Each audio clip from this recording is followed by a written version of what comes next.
Bismillahirrahmanirrahim. Assalamualaikum warahmatullahi wabarakatuh. Jadi untuk memberkati lagi majlis kita pada malam ini, marilah sama-sama kita membukanya dengan Ummul Quran Al-Fatihah. A'udzu billahi minasyaitonir rajim. Bismillahirrahmanirrahim. Alhamdulillahi rabbil alamin arrahmanir rahim. Iyyaka na'budu wa iyyaka nasta'in. Ihdinas siratal mustaqim. Shiratal ladzina an'amta 'alaihim ghairil maghdubi 'alaihim waladdallin.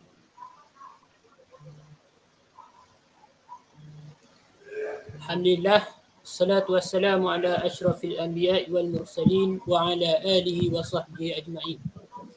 Jadi yang pertama-tamanya, marilah kita bersyukur kepada Allah Subhanahu wa taala atas kurniaan Allah, kita dapat lagi bersama-sama dalam majlis ilmu pada malam ini. Jadi yang dihormati Al-Fadhil Ustaz Abu Usamah Hanafiah sebagai guru kita pada malam ini, dan kepada sahabat-sahabat yang bersama kita pada malam ini. Jadi kepada sahabat-sahabat yang ada pada malam ini, bersama kita pada malam ini, boleh pakat-pakat share majlis kita pada malam ini. Moga-moga ada manfaat dia. Jadi untuk yang seterusnya, saya jemputlah Al-Fadhil Ustaz untuk teruskan bacaan kitab kita pada malam ini. Tafadhal mashkur. Assalamualaikum warahmatullahi ta'ala wabarakatuh. Bismillah wassalatu wassalamu ala rasulillah wa ala alihi wa sahbihi wa man wala. Allahumma la sahla illa ma ja'altahu sahla wa anta taj'alul hazn.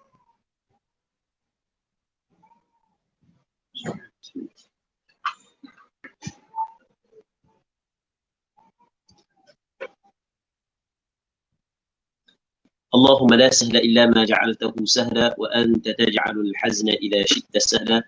اللهم اجعلنا من السعداء المقبولين ولا تجعلنا من الأشقياء المغضوبين. اللهم صل وسلم وبارك على سيدنا محمد وعلى آله وصحبه أجمعين والحمد لله رب العالمين.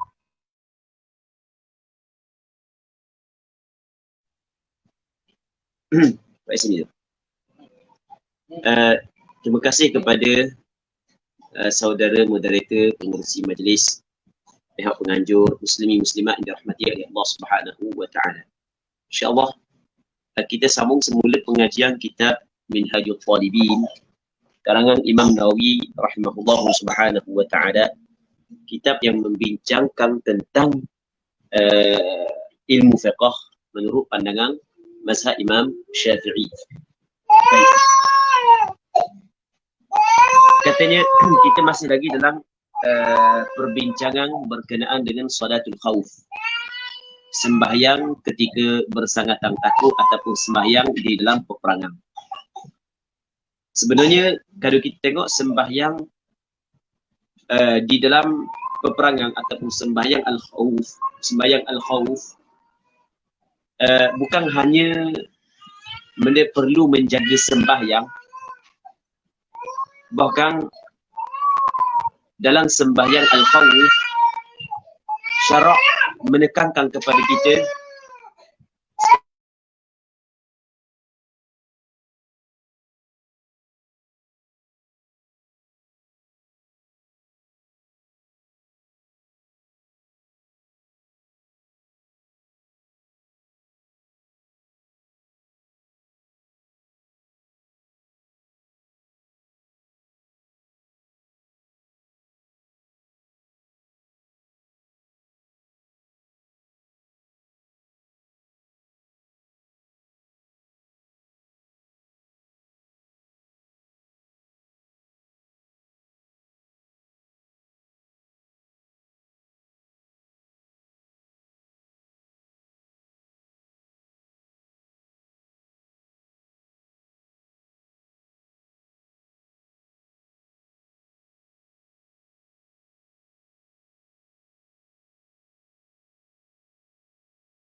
baik, minta maaf banyak.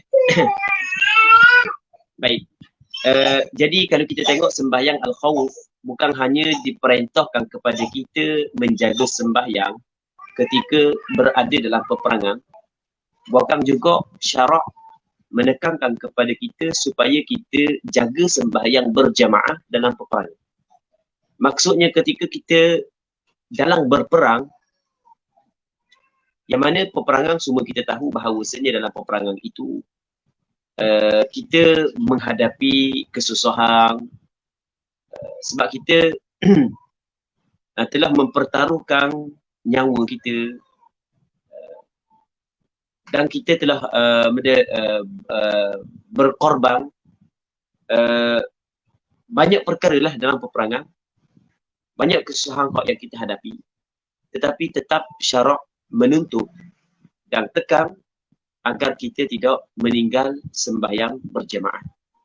Jadi dalam kita membincangkan berkenaan dengan sembahyang al-khawf, kita lebih kepada memberi penekanan untuk tetap melaksanakan sembahyang berjamaah walaupun kita berada dalam peperangan. Sebagaimana hak yang malang tadi kita cerita, sembahyang al-khawf ada beberapa kaifiat. Cuma apa yang dipilih oleh Imam Syafi'i hanya adalah hanya adalah kaifiat ataupun hanya dipilih oleh Imam Syafi'i 3 kaifiat sahaja hak yang Imam Syafi'i pilih. Walaupun cara ataupun sifat sembahyang al-khawf yang diriwayatkan daripada Rasulullah sallallahu alaihi wasallam lebih kurang ada 16 kaifiat ataupun 16 bahagian. Tapi dipilih oleh Imam Syafi'i sebanyak berapa? Sebanyak 3 sahaja. Baik. Yang pertamanya adalah musuh berada pada pihak kiblat. Ini hak yang kita bincang pada malam tadi. Maka makmum di belakang imam, boleh imam buat ataupun makmum di belakang imam boleh 1 saf, boleh buat 2 saf, boleh buat 3 saf, boleh buat 4 saf, dah kira berapa saf sekali. Cuma hak yang malang tu kita kata ada 2 saf. Kalau lebih daripada 2 saf pun ni sama. Ataupun cara dia sama. Jadi kalau kita tengok Tok Imam macam biasa. Tok Imam macam biasa, sembahyang macam biasa. Cuma makmum dia, ketika Tok Imam sujud, duduk antara 2 sujud dan sujud yang kedua, hak yang sujud bersama dengan imam hanyalah 1 saf saja. Okey, hak yang bersama dengan imam sujud hanya 1 saf. Hak yang 1 saf lagi tunggu dalam i'tidal. Mengawal, menjaga musuh ketika dia dalam keadaan i'tidal. Walaupun i'tidal rukun pendek tapi dimaafkan bagi dia. Walaupun dia tunggu lagi. Apabila Tok Imam bangkit kepada qiyam rakaat yang kedua dan makmum hak yang sujud bersama dengan imam bangkit kepada rakaat yang kedua, barulah makmum hak yang menjadi yang mengawal tadi saat itu turun sujud, duduk antara 2 sujud, sujud yang kedua, lepas tu bangun kepada rakaat yang kedua. Dan ketika imam berada pada rakaat yang kedua, disunatkan kepada imam memanjang sedikit bacaan surah dia, agar makmum hak yang sujud kemudian, makmum hak yang sujud kemudian saat itu bangkit bangun sempat menghabiskan Fatihah bersama dengan imam. Setelah daripada itu imam rakaat, maka kedua saf makmum tersebut rakaat bersama dengan imam. Imam i'tidal, kedua saf makmum tersebut i'tidal bersama dengan imam. Apabila imam turun kepada sujud, maka saf hak yang mengawal tadi turun sujud bersama dengan imam. Begitu kena buat imbang.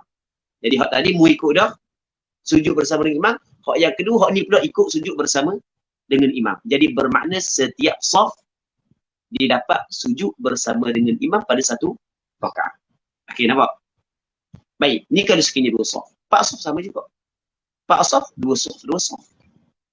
100 saf, 50 saf, 50 saf. Sebagai contoh lah.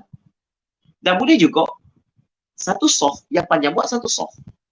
Yang mana 1 saf saat itu satu kumpulan daripada 1 saf yang rakaat bersama dengan imam, manakah kemana kumpulan yang kedua berjaga-jaga. Okey. Faham tak?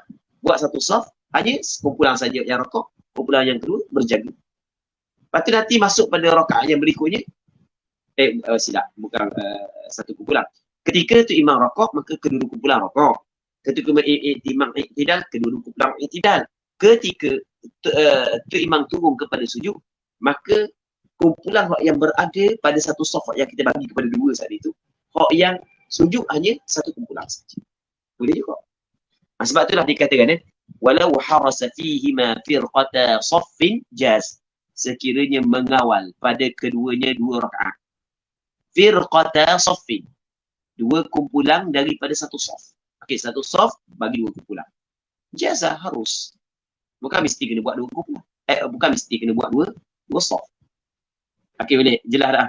Wa kadza firqatun fil asah, dan seperti ini juga satu firqah. Nah, satu firqah hak yang mengawal.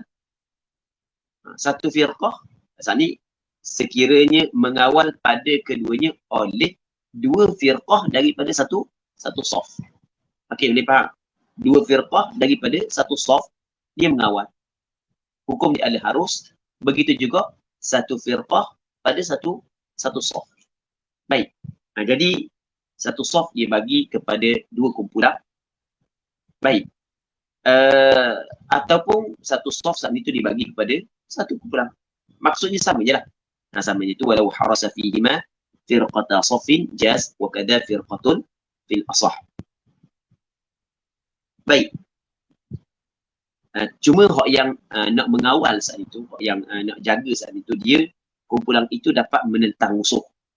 Maksudnya kalau musuh lagi dia dapat menentang musuh sekira-kiranya bilangan dia saat itu tidaklah kurang daripada dua kali musuh. Tidak kurang daripada dua kali musuh.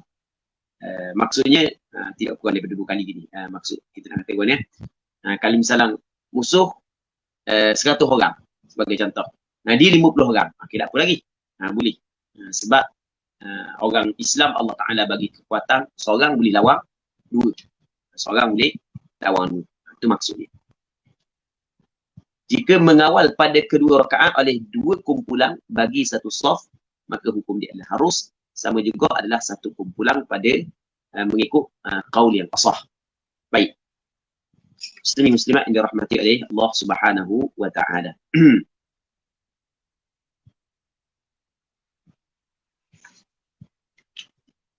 Katanya as-sani, yang kedua. Ini dipanggil nau' yang kedua. Yakunu fi ghairihima fayusalli marratain kullu marratin bi firqah. Wa hadha salatu Rasulillah sallallahu alaihi wasallam bi batni nakhl.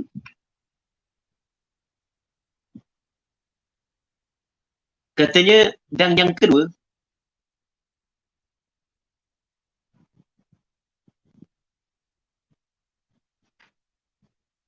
nau' yang kedua, bahagian yang kedua daripada bahagian sembahyang al-khawf, yakunu fi ghairiha, yakunu al-adu adalah musuh, fi ghairiha ay fi ghairi jihatil qiblah, pada selain daripada pihak kiblat.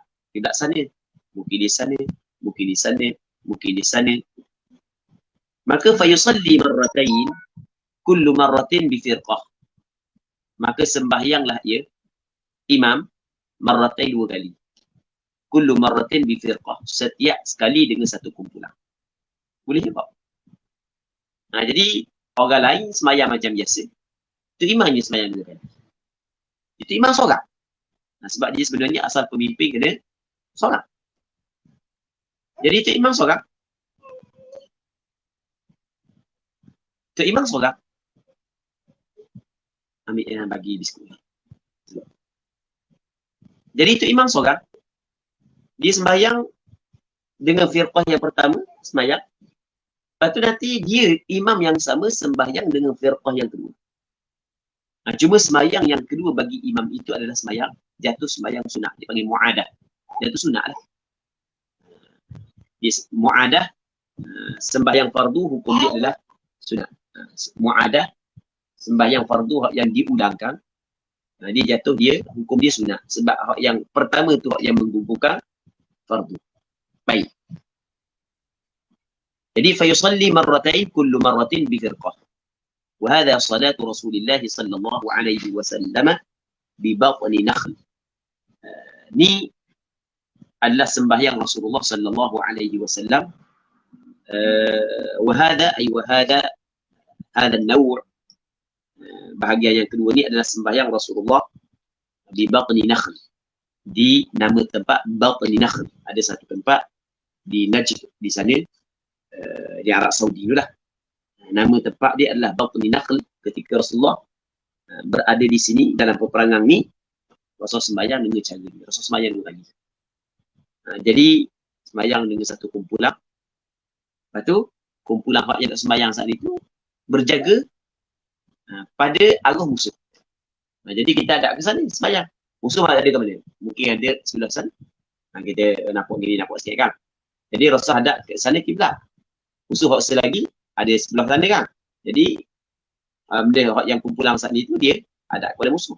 Mungkin musuh ada sana, hadap ke sana. Hadap ke musuh. Mungkin musuh ada sana, hadap ke sana. Imam hadap kepada kiblat. Jadi maksudnya ada kumpulan hak yang jaga. Baik, selesai sembahyang kumpulan pertama pergi pula jaga. Kumpulan hak yang jaga tadi tu mari sembahyang pula dengan tu imam. Baik, jadi tu imam sembahyang dua kali, manakala makmum macam biasa. Baik. Al-thalith, yang ketiga. Au taqifu firqatun fi wajhi.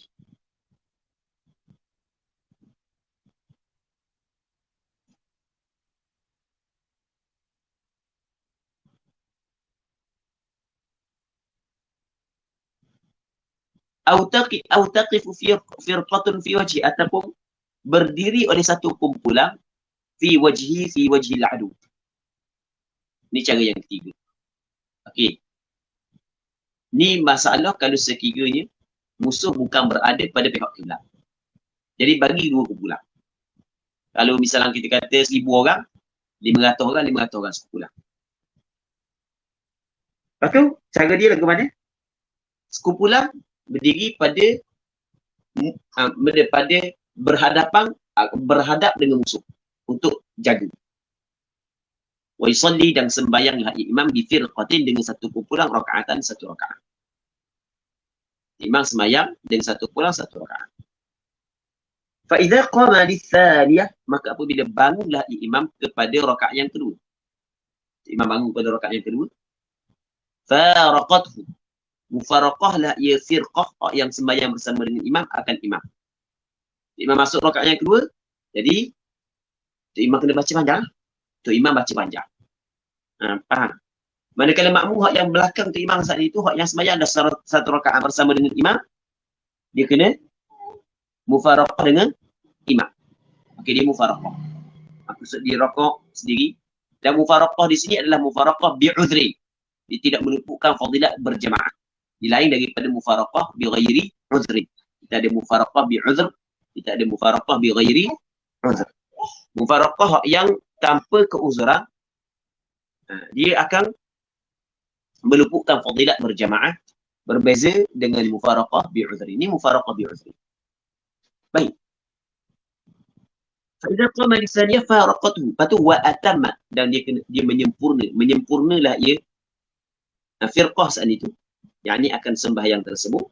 Patu wa dhahabat ila wajhi, dan pergilah ia kepada wajah ataupun kepada arah musuh.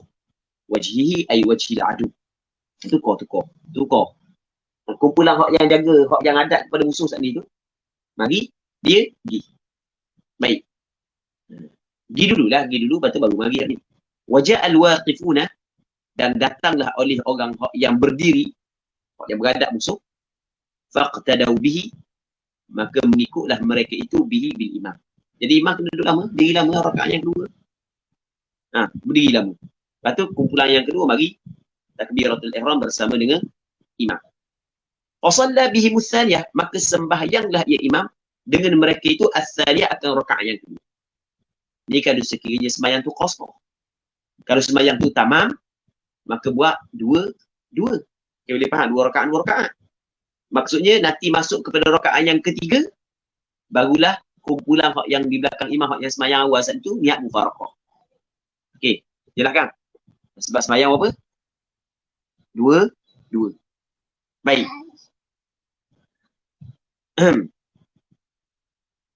semayang 4 rakaat itulah buat dua-dua. Kalau semayang 2 rakaat, semayang kosong, buat satu-satu. Untuk kumpulan ni serakaat. Manakala kumpulan ni serakaat, kumpulan hak selagi serakaat pula. Fa idza jalasa lit tasyahhud, maka apabila duduklah ia imam untuk tasyahud akhir. Sedangkan makmum yang semayang di belakang dia saat itu tak sampai lagi masa tasyahud kan. Qamu, bangun mereka itu. Okey, bangun. Fa atammu thaniyatahum, maka menyempurna mereka itu akan thaniyatahum, akan rakaat yang kedua mereka itu. Atau walahiquhu, dan mengikut mereka itu akan imam. Siapa ke rokok, tidak sujud, siapa ke duduk antara duduk dan tasyahud akhir pula. Jadi imam kena baca panjang doa-doa dalam tasyahud akhir. Sebab nak nanti makmum selesai rakaat yang kedua makmum. Jelas tak? Lepas tu wasallama bihim, dan memberi salamlah ia imam dengan mereka itu. Wa hadhihi salatu Rasulillah sallallahu alaihi wasallam bidhati riqa'. Yang ini sebenarnya adalah sembahyang Rasulullah di dhati riqa'. Di dhati riqa' juga nama tempat. Dhati riqa' nama tempat. Dan sebenarnya tempat tersebut dinamakan sebagai dhati riqa' kerana dalam peperangan tersebut para sahabat Rasulullah sallallahu alaihi wasallam membalut kaki-kaki mereka itu kerana luka. Habis luka, habis kaki. Siapa kena balut sakit sangat. Balut habis kaki. Baik. Wal asahu, mengikut kaul yang asah, annaha, bahawasanya sembahyang zatir riqa' afdalu min batni nakhl. Lebih afdal daripada sembahyang batni nakhl. Mana lebih afdal antara yang kaifiat yang kedua, yang ketiga dengan yang kedua? Mengikut kaul yang asah, afdal kaifiat yang ketiga, yang ketiga. Ini hak yang lebih afdal daripada hak yang kedua tadi. Baik. Sebab dia lebih afdal kerana hak yang kedua tadi, Tok Imam sembahyang kali kedua hukum dia sunat, makmum hukum dia wajib. Di sana ada khilaf. Boleh tak makmum nak sembahyang wajib di belakang Tok Imam sembahyang sunat? Boleh ke tak? Berlaku khilaf. Maka untuk keluar daripada khilaf tersebut, maka sebab itulah afdal bahagian yang ketiga ni, ataupun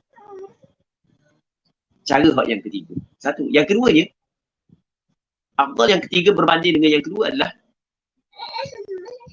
yang kedua dia lebih ringkas berbanding dengan yang ketiga lebih ringkas berbanding dengan yang kedua. Sebab hak yang kedua seperti Imam sembahyang berapa kali? 2 kali. Hak ni sekali. Baik. Katanya wa yaqra'ul imamu fi intidharihi ats-tsaniyata wa yatashahhad. Dan membaca oleh imam fi intidharihi ay fi zaman intidharihi, pada menantinya imam, ats-tsaniyata ay al-firqah ats-tsaniyah. Jadi ketika tu imam nak nanti kumpulan yang kedua tu kan, imam baca panjang. Baca panjang. Selepas daripada dia baca Fatihah, baca panjang sikit. Sebab dia nanti kan. Begitu juga wa yatashahhad. Tasyahud atau imam ketika dia nanti tasyahud, baca dulu tasyahud. Cuma ada pandangan wa fi qaulin yuakhiru litalhaqah. Pada satu pandangan yuakhir, melewatlah imam akan membaca Fatihah dan tasyahud. Baca Fatihah lewat sikit, tasyahud lewat sikit, sebab nanti kumpulan yang kedua. Baik, biar kumpulan yang kedua sampai dulu, baru baca bersama dengan kumpulan yang kedua. Tapi pandangan muktamadnya adalah imam masa baca nanti tu baca, tu baca. Tak perlu kata sampai demo tu baru kita baca, tak. Baca dulu. Jadi ni kalau sembahyang Zuhur buat 2 rakaat, kita kata satu rakaat. Subuh 2 rakaat, satu rakaat kan, buat dengan dua kumpulan. Sembahyang Zuhur buat tamam, Asar buat tamam, Isyak buat tamam, 2 rakaat. Dan sembahyang Maghrib boleh. Katanya fa in shalla maghriban fa bi firqatin raka'atain wa bi thaniyati raka'ah. Kalau dia sembahyang Maghrib, maka dia boleh buat 2 cara. Cara yang pertama adalah kumpulan yang pertama 2 rakaat, kumpulan yang kedua 1 rakaat. Ataupun cara yang kedua adalah kumpulan yang pertama 1 rakaat, kumpulan yang kedua 2 rakaat. Mana lebih comel? Lebih comel adalah kumpulan yang pertama 2 rakaat. Okey, boleh. Kumpulan yang pertama 2 rakaat, kumpulan yang kedua 1 rakaat. Faktor yang lebih comel. Sebab tu lah dikata fa in shalla maghriban fa bi firqatin raka'atain wa bi thaniyati raka'ah. Dengan satu kumpulan 2 rakaat, dan dengan as-saniyah ay al-firqati as-saniyah rakaat, dan dengan kumpulan yang kedua rakaat 1 rakaat. Faham tak tu? Wahwa, dan itu afdalu min aksi, lebih afdal daripada sebaliknya. Fil adhar, mengikut qaul al-adhar. Mengikut qaul al-adhar, inilah lebih afdal daripada sebalik. Sebalik dari mana sebalik? Kumpulan pertama 1 rakaat, kumpulan kedua 2 rakaat. Baik.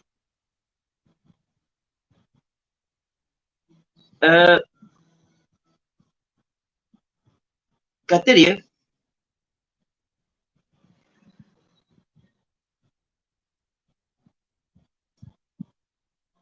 au ruba'iyatan fa bi kullin rak'atain, ataupun kalau sembahyang tu ruba'iyah, sembahyang 4 rakaat, Zuhur ke Asar ke Isyak ke, yang buat tamam, maka fa bi kullin ay fa bi kullin minal firqatain, dengan setiap daripada 2 kumpulan saat itu imam sembahyang rakaatnya 2 rakaat. 2 rakaat pertama, rakaat 2 rakaat, kumpulan yang kedua.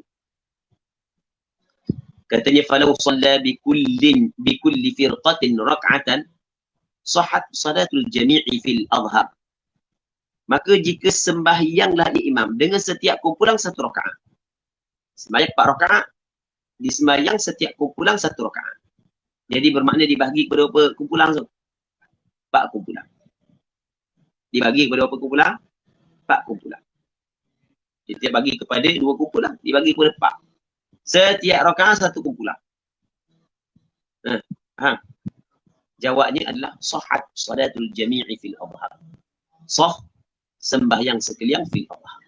Sah. Tak ada masalah. Baik. Cuma kalau boleh lebih comel lagi, lebih molek lagi, buat lagi tu. Buat 2 rakaat untuk 1 kumpulan. Katanya wasahu kulli firqatin mahmulun fi ulahum. Berarti boleh. Dan lupa setiap kumpulan ditanggung akan dia pada rakaat yang pertama mereka.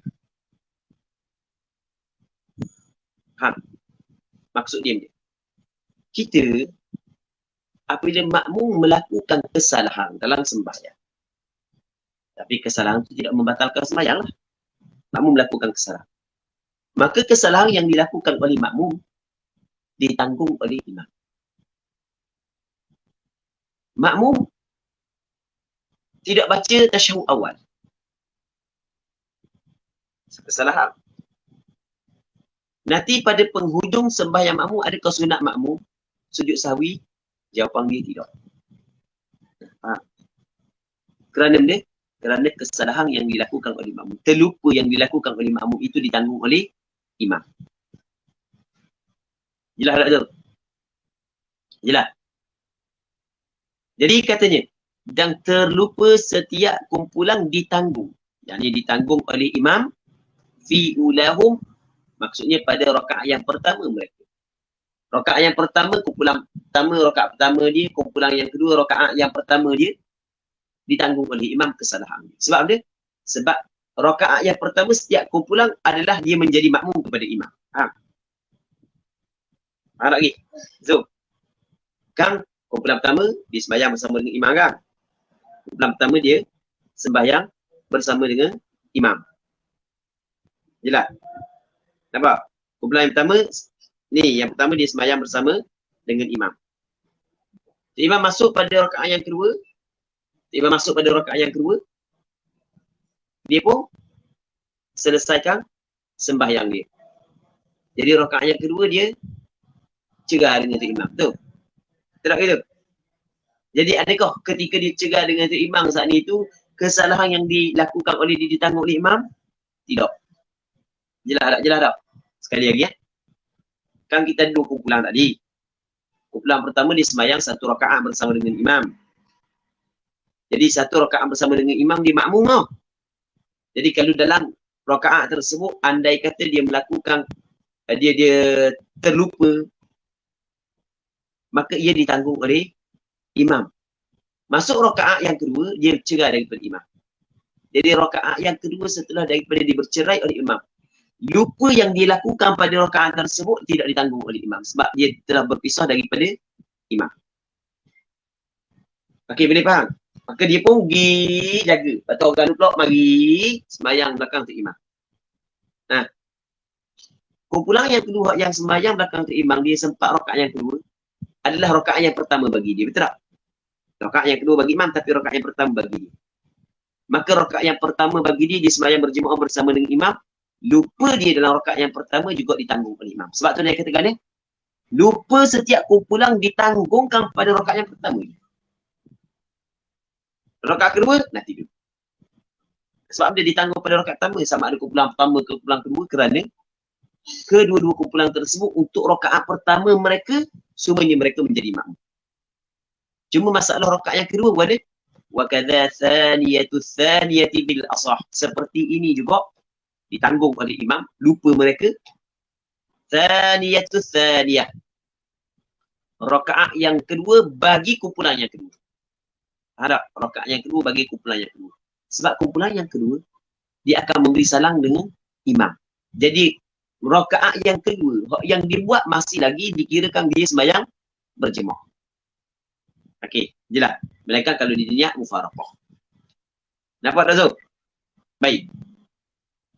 La thaniyatul ula, tidaklah rakaat yang kedua bagi kumpulan yang pertama. Rakaat yang kedua bagi kumpulan yang pertama dia tidak ikut imam dah. Terlupa dalam rakaat yang kedua bagi kumpulan yang pertama tidak ditanggung oleh imam. Sebab dia telah mufaraqah dengan imam. Baik. Jelas? Jelas tak? Okey, habis. Katanya wasahu fil ula yalhaqul jami'. Lupanya imam pada al-ula pada rakaat yang pertama. Yalhaqul jami' mengenai kesemua. Okey, boleh faham? Okey, kita gini. Tengok balik. Jadi tu imam tak ingat baca tasyahud. Tertinggal baca tasyahud awal. Ni kita buat contoh lain. Kita siapa? Setelah daripada tu imam bangun kepada qiyam. Okey, tu imam tinggal tasyahud. Masa tu tinggal tasyahud saat ni, tu imam tinggal tasyahud, kita tak jadi makmum lagi. Imam bangun baru kita sampai. Kita pun akan Allahu Akbar. Nah, berarti balik. Nanti apabila tu imam sujud sahwi, okey, wajib kita kena sujud sahwi sebab kita ikut imam. Jelas? Nanti kita pun tambah rakaat kita. Lepas daripada tu imam bagi salam, penghujung sembahyang kita, sunat pula kita sujud sahwi. Bukan kerana kesalahan kita, tapi kesalahan imam. Kerana terlupa imam mengenai makmum tersebut. Okey, boleh faham? Terlupa imam mengenai makmum tersebut. Sebab tu dah kata wasahwu fil ula yalhaqul jami'. Terlupanya imam pada rakaat yang pertama. Fil ula maksudnya pada rakaat yang pertama mengenai akan sembahyang. Walaupun kumpulan yang kedua dia datang pada rakaat yang kedua. Nah, jelas. Tapi kalau wa fi tsaniyati ay wa fi rak'ati tsaniyah, terlupa imam pada rakaat yang kedua, la yalhaqul awwalin, tidak mengenai akan orang-orang yang mulia. Sebab orang mulia saat itu dia telah berpisah daripada imam pada rakaat yang kedua. Jadi hanya kumpulan yang kedua saja yang kena lupa imam tersebut. Jelas? Jelas kan? Baik. Katanya wa yusannu hamdus silahi fi hadhihi al-anwa'. disunatkan membawa pedang, membawa senjata, pegang senjata, tanggung senjata. Fi hadhil adwa, pada ini bahagian-bahagian. 3 bahagian yang kita cerita saat itu. Makmum yang sembahyang tu dia kena pegang senjata sunat. Sebab begitu Allah Ta'ala perintah dalam Al-Quran, wal yaquru aslihatahum. Hendaklah mereka itu memegang senjata-senjata mereka. Kalau senjata dulu berbeza dengan senjata sekarang, pegang senjata. Pasal dalam sembahyang. Wa fi qaulin, dan pada satu pandangan, wajib hamdus silah. Dalam peperangan kan nama sembahyang al-khauf. Apa kita nak tak jauh senjata? Pegang. Baik. Muslimin muslimat yang dirahmati oleh Allah Subhanahu wa taala. Ar-rabi' an yaltahim al-qital. Yang keempat, ini yang keempat, an yaltahim al-qital, bahawa iltiham oleh peperangan. Iltiham begini. Musuh dengan orang beriman, orang Islam saat ni tu duduk gitu. Orang saat ni duduk jauh lagi. Itu iltiham. Laham, daging. Bersedaging. Setengah kita lama kita gitu kan. Bersedaging, gini dong. Orang perang. Sembahyang tetap wajib kena sembahyang. Sembahyang tetap wajib kena sembahyang. Baik. Dia nak sembahyang mana? Awiyashtaddal khawf, ataupun bersangatan takut. Maksudnya bersangatan takut ni dok gini lagi. Tapi bila-bila masa je. Bila-bila masa musuh akan menyerang. Ni bersedia belaka dah. Katanya ketika ni fayusalli kaifa amkana. Maka sembahyanglah ia bagaimana hak yang boleh. Rakiban ke wa masyian ke. Menaiki kenderaan, berjalan kaki boleh belaka. Sembahyang. Allah Subhanahu wa taala kabur gitu dalam Quran, fa in khiftum farijalan aw rukbana. Kalau sekiranya mu takut, maka sembahyanglah dalam keadaan berjalan kaki ataupun naik kenderaan. Sembahyanglah luar lagu mana pun. Gerak banyak. Pusing lagi daripada kiblat, dimaafkan. Wa yu'dharu fi tarkil kiblah. Jadi maafkan pada meninggalkan kiblat. Hak ni hak jadi maafkan tinggal kiblat Hak jadi maafkan tinggal kiblat hak ni. Hak lain tidak boleh kena hadap kiblat. Hak ni sembahyang dalam peperangan hak yang dimaafkan tidak menghadap kiblat dalam masalah. Wa kadza al-a'malul katsiratu li hajatin fil asah. Seperti ini juga perbuatan-perbuatan yang banyak, gerak situ, pedang situ, kaki situ, berlari situ, lari situ, dogi depan, dimaafkan. Tak batas sembahyang. Sebab ada hajat, ada keperluan. Fil asah. Tapi la siyah, tidak dimaafkan tapi tidak dimaafkan. Mereka melainkan kalau sekiranya diperlukan. Sebagai contoh, kawan kita duduk belakang ni. Tengok musuh nak mari kat belakang, nak serang dia.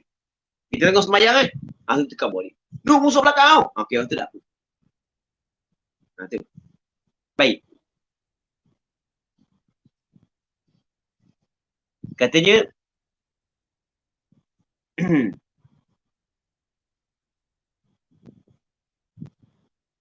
wa yulqis silaha idza dami.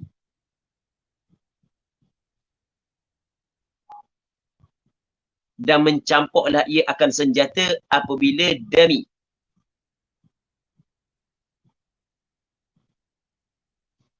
Apabila mengenai darahlah ia. Kalau senjata mengenai darah, kalau senjata mengenai darah, kena darah, maka taklah dia campur. Tapi darah yang banyaklah yang tidak dimaafkan. Dia nak perang dia tak ada senjata. Nak perang dia tak ada senjata. Tak ketika dalam peperangan, taklah. Maksudnya ketika perlu menggunakan senjata, tak. Tapi ketika senjata ada darah, tidak perlu untuk taki orang. Orang tak ada depan lagi. maka buang tak tepi. Maksudnya jangan membawa senjata yang ada najis yang tidak dimaafkan dalam sembahyang kalau sekiranya tidak perlu kepada perkara tersebut. Baik. Fa in ajaza, maka jika tidak mampu, lemah untuk mencapuk senjata sebab musuh tak tengah pegang nak jatuh. Mana sabar nak jatuh musuh dengan senjata. Ketika itu amsaka. Dia boleh pegang senjata tersebut. Wala qada'a fil adha. Tidak perlu qada. Walaupun ada najis yang tidak dimaafkan. Dimaafkan untuk dia. Jelas kan? Jadi senjata ni sekarang ni boleh pegang tak senjata ni? Boleh pegang, sunat pegang. Sunat pegang. Dan kalau senjata ada darah dah, kena tak tepi. Tak tepi lah kau orang sekarang nak ambil. Pegang eh? Mudah tak? Pegang. Gitu. Dan kalau kita pegang masa kita sembahyang saat itu, batal tak sembahyang? Tak batal. Sebab ada keuzuran. Itu maksud dia. Wa in ajaza an ruku'in aw sujudin aw ma. Jika lemahlah ia daripada rakaat atau sujud. Kalau nak rakaat dan sujud, kalau rakaat kena kat orang ah. Sujud kena kat orang ah. Okey, aw ma isyarat. Cuma wasujudu akhfad. Sujud mesti kena lebih rendah. Baik. Katanya walahu dhan naw'u fi kulli qitalin wa hazimatin mubahain wa harabin min hariq wa saylin wa sab'in wa gharimin inda al-i'sar wa khawfi habsih wal asahhu man'uhu li muhrimin khafa fawt al-hajj. Dan walahu, dan harus bagi seseorang dhan naw' ini, hadha naw' bahagian ini. Semayang yang macam kita cerita dak kira naik kenderaan ke berjalan kaki ke ni, boleh dia nak semayang naw' ini. Maksudnya walahu dhan naw' ay wa yajuzu lahu hadha an-naw'. Itu maksudnya harus bagi seorang ini naw' bahagian ini, yang keempat ni tadi, ketika iltihamul harb, harus fi kulli qitalin, pada setiap peperangan, tengah perang, wa hazimatin, dan kekalahan, undur, tengah undur pun boleh, tapi mubahain, yang diharuskan kedua. Manakala peperangan yang diharamkan tidak boleh. Peperangan yang diharamkan tidak boleh. Dia tidak boleh mengambil rukhsah dalam melakukan maksiat. Perang sama-sama Islam yang tidak sepatutnya perang. Kalau Islam tu burah tu lain. Dia undur, tidak sepatutnya undur. Sebab bilangan orang Islam lebih ramai daripada orang kafir. Mana boleh undur gitu. Faham? Baik. Jadi setiap ataupun bahagian hak yang keempat ni harus bagi seorang melakukannya pada kesemua peperangan dan kekalahan hak yang diharuskan. Wa harabin min hariq, dan lari daripada kebakaran. Tengok sembahyang bau lari dulu. Batal tak sembahyang? Tak batal. Mesti ketang lagi. Lepas tu sambung lagi. Tak perlu batal sembahyang. Bukan tak kena sembahyang bulat. Tak. Wa saylin, dan banjir. Wa sab'in, binatang buas.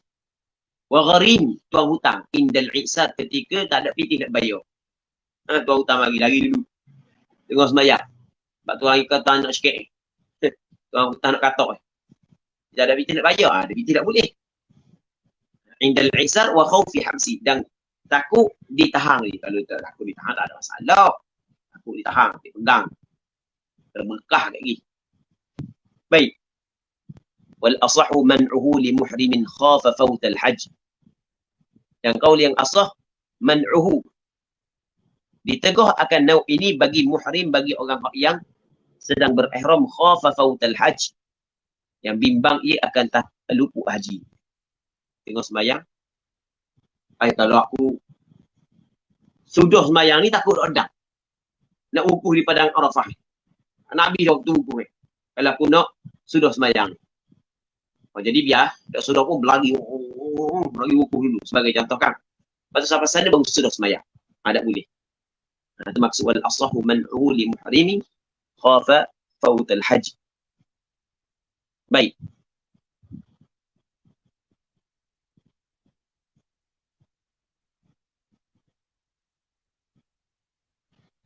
Katanya walau sallau li sawadin dhannuhu aduwan fabana ghayruhu qadaw fil adhar. Jikalau sembahyang mereka itu sembahyang syiddatil khauf kerana sawad, kerana hitam. Oh, ingat orang ingat busuk mari oh. Oh sembahyang. Oh dalam sembahyang oh jaga oh. Apa kalau jaga gok situ sini beratur molek tengah sembahyang oh. Ha. Sebab tengok macam musuh mari oh.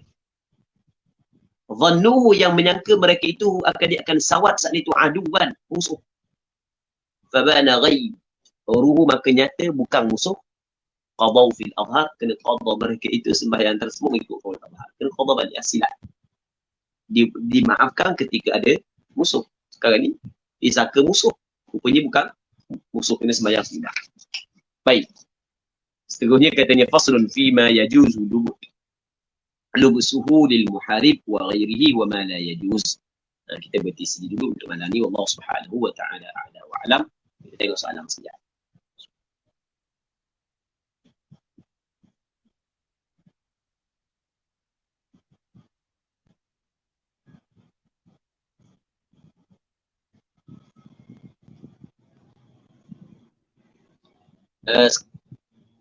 Sekali lagi. Salam Ustazana. Okey, jadi Ustaz Said dia kata tanya, solat qada adakah wajib niat dalam takbiratul ihram? Dan tak apa je ke tak ikut tertib seperti solat yang tunai dulu baru qada? Macam mana pula dengan solat-solat yang sudah lama ditinggalkan? Jazakumullah khair. Dia yang comelnya kita sembahyang mengikut tertib. Tapi menyusungkan ataupun kita tertibkan sembahyang qada dengan sembahyang tunai bukanlah wajib. Katakanlah kita ada qada subuh yang tidak wajib kita qada dengan segera. Kalau wajib qada dengan segera itu masalah lain. Okey, kita ada qada subuh sebab kita terlewat baru tanpa disengajakan, maka wajib kita kena qada, tetapi tidak wajib segera qada. Masuk zuhur, adakah mesti kita kena sembahyang subuh dulu baru sembahyang zuhur? Jawapannya tidak. Boleh kita sembahyang subuh dulu baru sembahyang zuhur, dan boleh kita sembahyang zuhur dulu baru kita sembahyang subuh. Cuma yang comelnya adalah kita sembahyang qada dulu baru kita sembahyang tunai. Sebab apa ni? Sebab nak ra'i tertib susunan sembahyang. Wallahu a'lam. Betul.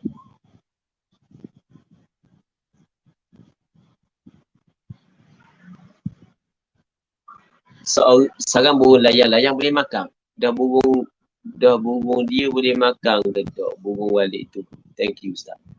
Sarang burung layang boleh makan ke tak? Sarang burung layang boleh makan tak? Burung layang sarang ni buat dengan dia. Buat dengan ideo dia. Buat dengan ideo dia kan. Ideo dia suci tak?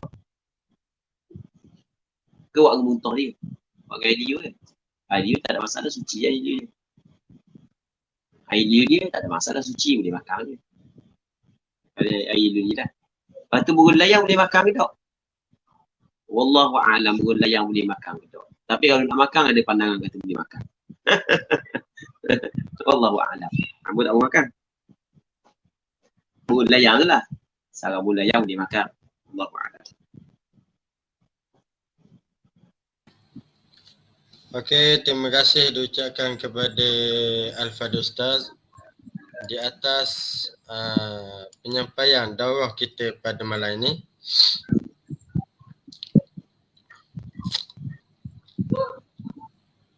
Dan terima kasih kepada Al-Fadhil Ustaz di atas jawapan kepada soalan-soalan yang telah ditanya oleh penonton ataupun yang mengikuti kelas kita pada malam ini. Mudah-mudahan memberi manfaat kepada kita dunia akhirat. Dan untuk akhirnya saya nak minta Ustaz untuk baca doa Ustaz. Bismillahirrahmanirrahim. Wassalamu ala Rasulillah wa ala alihi wa sahbihi wa man wala. Allahumma anfa'na bima 'allamtana wa 'allimna ma yanfa'una wa 'allimna ma jahilna wa dhakkirna ma nasina. اللهم إنا نعوذ بك من علم لا ينفع ومن قلب لا يخشع ومن نفس لا تشبع ومن دعوة لا يستجاب لها. صلى الله على سيدنا محمد وعلى آله وصحبه أجمعين. Walhamdulillahi Rabbil Alamin. Amin amin ya rabbal alamin. Jadi untuk malam ni sekadar ini saja. Yang baik itu datang daripada Allah, yang kurang yang lemah itu datangnya daripada diri saya sendiri. InsyaAllah kita akan sambung pengajian kita pada minggu hadapan, pada hari Isnin insyaAllah. Jadi marilah sama-sama kita tangguh majlis kita pada malam ini dengan tasbih kafarah dan suratul As. Subhanakallahumma bihamdika asyhadu an la ilaha illa anta astaghfiruka wa atubu ilaik. Alhamdulillah. Assalamualaikum warahmatullahi wabarakatuh.